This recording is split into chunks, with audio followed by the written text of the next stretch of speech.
episode of Behind the Mic with Steve McNally, your host. Today we're joined in studio with the Goth comic himself, Mr. Mark White, Dark Mark. Tell us a little bit about yourself. That's me, I'm Dark Mark. I'm the Goth comedian. I make people laugh and be depressed at the same time.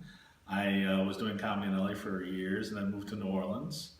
And that was interesting. And now I'm here in Las Vegas. Nice. Which is your favorite place so far to live? I don't know. I mean, they all have their pluses and minuses. As far as the comedy scene, there's a lot of excitement in LA, but there's a lot of excitement in Vegas now. A lot of LA comics are coming to Vegas now. Yeah. And New Orleans didn't really have a scene. Actually, they said I was too offensive for New Orleans, which is interesting if you've ever smelled Bourbon Street. That's quite ironic, but I guess some of my material is a little tart and a little dark for them. Nice. That is funny when you say if you ever smelled Bourbon Street. Some people we had talked to about that because I want to go to Mardi Gras now that I'm older. Yeah. I want to watch Mardi Gras from a balcony. I don't want to be in the part of it. I'm too old to want to be down there getting pushed around. Yeah, seeing boobs great, but I want to watch it from kind of the upper, just kind of see it. But I was talking to them. I said, "What's it like down there?" And they just said, "It's the worst smell ever." You walk down Bourbon Street and it's just disgusting. Ass, booze, and puke, basically. Nice.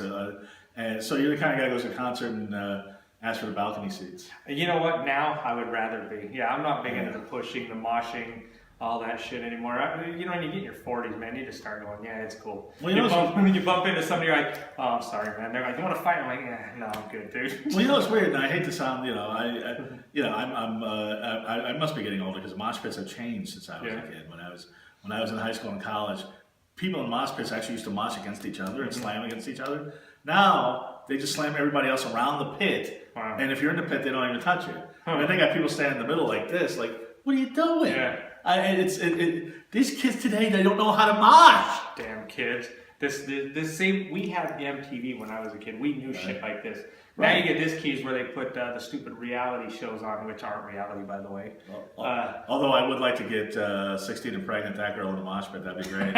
Which one is that one? I don't know, but somebody knocked her up. 16 and pregnant. I've already lived through that once. Snooki. Would you like to mosh with Snooki? Not really. She's like big and orange. She looks like Donald Trump's afterbirth. Yeah, but I trust me. I've been to mosh pits with plenty of people who look like Snooki. Nice.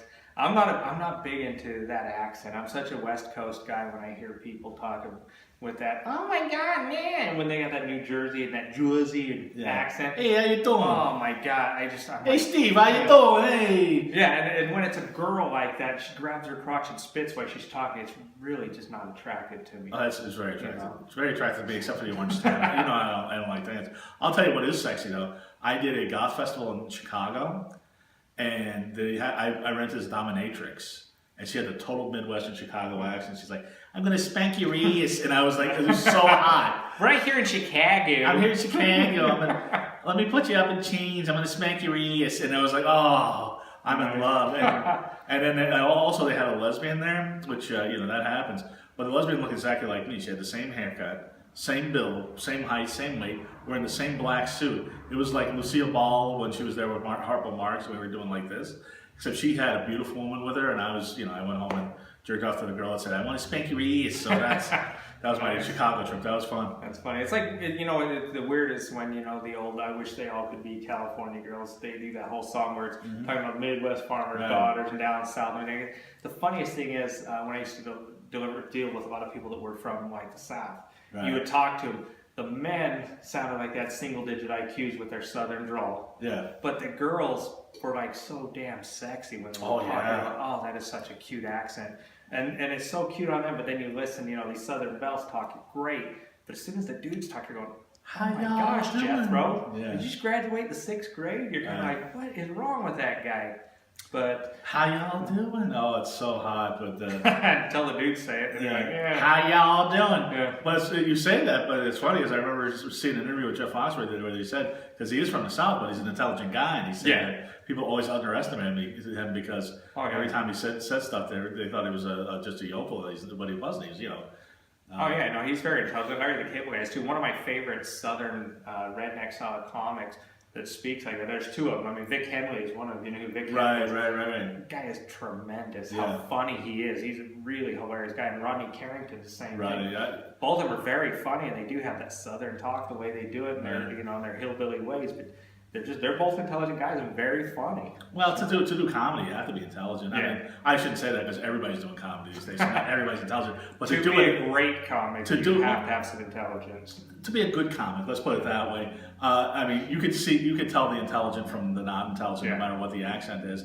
And if they're really going over and they're really winning over a crowd, there's intelligence there. I mean, I've seen you do it, you've seen me do it. Oh, yeah. I mean, not to toot our own horns, but when you see somebody that's really going over, no matter, I mean, even the dumbest acts, you can just look at Larry the Cable Guy, Dice Clay, even though what they're saying is stupid, how they're going over the crowd and how they're manipulating the crowd, it shows the intelligence, Oh yeah, very, very smart. It is weird when you ever hear Larry the Cable Guy speak without being when he's actually Dan Whitley, You're kind of going, like, it doesn't seem like the same person, but yeah, I mean, he's got a niche in exactly what he does. He's got, what did he make like last year, $25 million or something in comedy? And I mean, it's like, it's amazing. It's fantastic. The flip side of that, though, is that people on the internet will put him on. I mean, have you ever seen those worst comic lists?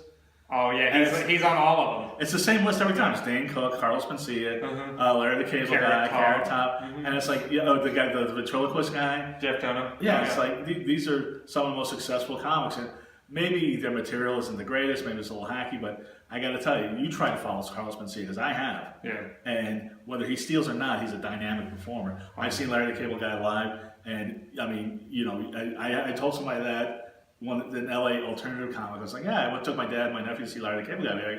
She's like, I'm sorry to hear that. I'm like, don't be. Yeah, don't. It was a good show. It was. You could tell the guy's a pro, and he's been doing it for years. Now, a couple of his jokes were hacky. Yeah. But I mean, the guy was. I mean, he was good. Oh, and he's entertaining. That's so a lot of people don't get. I think with comedy is you do have to have intelligent jokes and you have to be smart. But you have to be entertaining in the same breath. Carlos Mencia, he's extremely entertaining guy. He's a very good performer. Right. Whether you like what he does or not, his performance is great.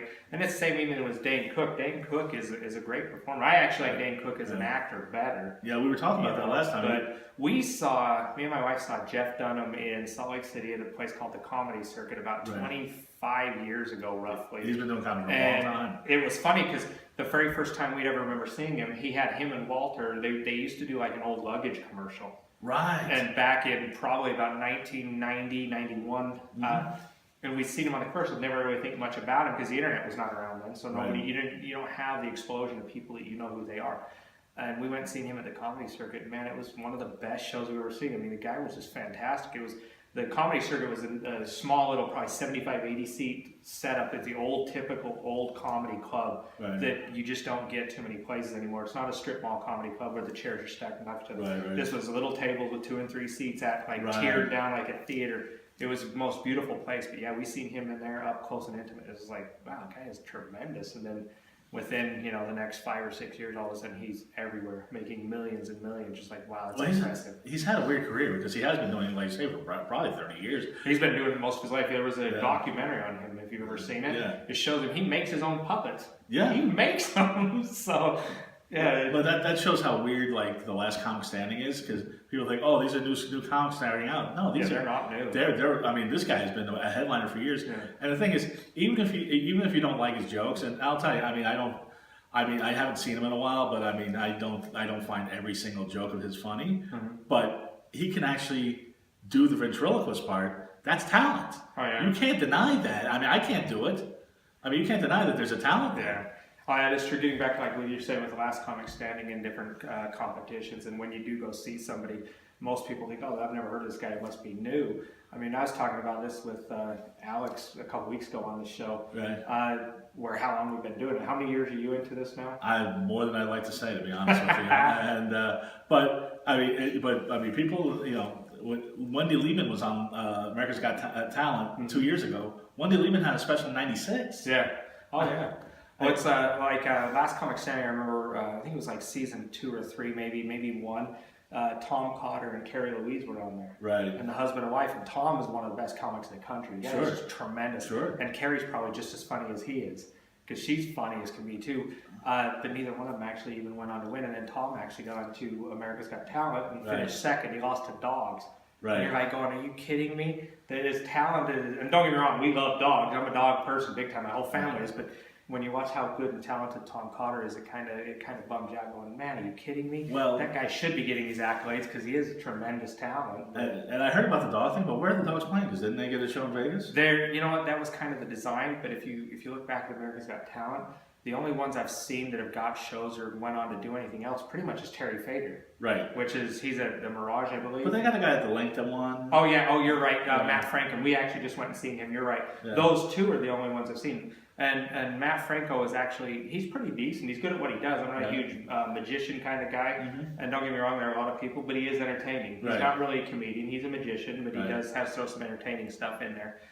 Terry Fader, I've never seen him live, but when I've watched him on TV, I'm just like, blown away with how good he is too. Right. No, I look forward to seeing. People told me that see him just blown away. Yeah.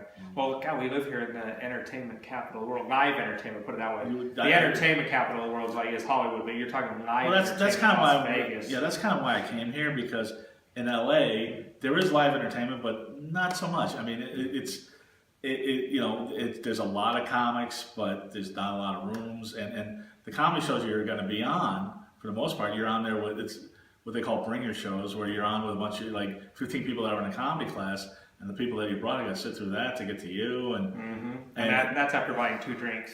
After buying 2 drinks. Yeah, and paying a cover charge. And here in Las Vegas, you get some really good shows, and people come to Las Vegas, they want to see a show. People go to LA for any number of reasons. Oh yeah, well, LA and Anaheim, Orange County, LA County, all that. You can go down there for Disneyland, Disney World, head down to San Diego to SeaWorld. I mean, but Vegas, you go to Vegas, people go to gamble and for live entertainment. Right. I mean, that's it. Nothing better than being actually on stage, being live, unedited, ready to go. And I mean, and what the audience gets is what they get. It's kind of a weird thing when people think, well, God, those comics I watch on TV, everything's perfect. That's also been edited and cut down for TV time. Right. You may have missed one of the mess ups or this, that, or a missed joke. Because it happens. It happens to all of us. You can have almost a perfect set, and 99% of the time, there's just that one time you miss a joke. You may not, you realize it, the audience may not know it, but you as a comic or performer, you know you missed it. And I get lucky because I have my wife come off the stage afterwards when I'll tell her, when I come on the site, I'm like,